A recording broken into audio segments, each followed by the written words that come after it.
প্রিয় বন্ধুরা, সারা বাংলাদেশে প্রত্যেকটা জেলার খবর আমি জানি না, কিন্তু আমাদের জামালপুর জেলায় বর্তমানে যৌতুক প্রথাটা ব্যাপক। একটা সরকারি চাকরি যদি ছেলে থাকে, সেটা যদি হয় মন্ত্রণালয়, তাহলে 15 থেকে 20 লাখ। আর যদি সাধারণ কোনো প্রাইমারি শিক্ষক হয় তাহলে 10 লাখ। আর ডিফেন্সের মধ্যে যদি হয় তাহলে মিনিমাম 10 লাখ। তো এই নরসিংদী ভাইকে বলবো যে, এই নরসিংদী ভাই, আপনাদের দেশে এই যৌতুক প্রথা আসলে কি আছে কি নাই? যৌতুক এক সময় ছিল, তবে এখনও আছে।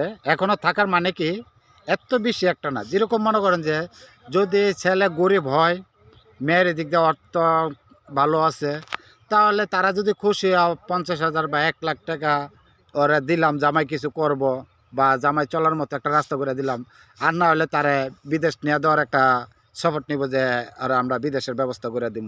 তবে কি, বিদেশ যদি পাঠা, ওই টাকাটা কিন্তু আবার ব্যাক দিতে হবে। বিদেশ পাঠাবে, ব্যাক দিতে হবে টাকাটা কর্ম করে। তো এটা একটা হেল্প করে আর কি। এরকম যৌতুক হিসাবে আমার জানা মতন কোনো কিছুই না। ওই আমাদের মনে চাইলে ফার্নিচার দিলাম, না হলে নাই। যার সম্ভব ফার্নিচার দিল, হ্যাঁ দিব, না হলে নাই, এতটুকুই। আমাদের এদিকে এরকম কোনো ইয়া নাই যে এত টাকা দিতে হইব, এরকম কোনো কিছু আমাদের নরসিংদী এলাকাতে নাই। প্রিয় বন্ধুরা, দেখেন, নরসিংদীর কাহিনী শুনলেন। বিয়ে দেওয়ার পরে যদি রিস্ক নেয় বিদেশ পাঠাবো, সেই টাকা বরে ইনকাম করে শ্বশুরকে ফেরত দিব। আর আমাদের জামালপুরে কিন্তু ফেরত দেওয়ার কোনো অপশন নাই। শ্বশুর বাড়ি থেকে নিব, প্রথমেই নিব কয়েক লক্ষ টাকা, মিনিমাম 10 লাখ সরকারি চাকরি হইলে। আর সাধারণ যদি প্রবাসী ছেলেও বিয়ে করে, একটা মোটর সাইকেল নিবেই। এরপরেও তো মনে করেন যে সোনা দানা তো আছেই।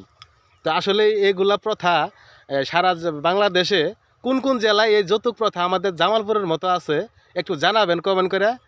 আর যদি না জানান তাহলে বুঝবো যে আপনাদের দেশেও যৌতুক প্রথা আমাদের থেকে বেশি। ধন্যবাদ। আসসালামু আলাইকুম।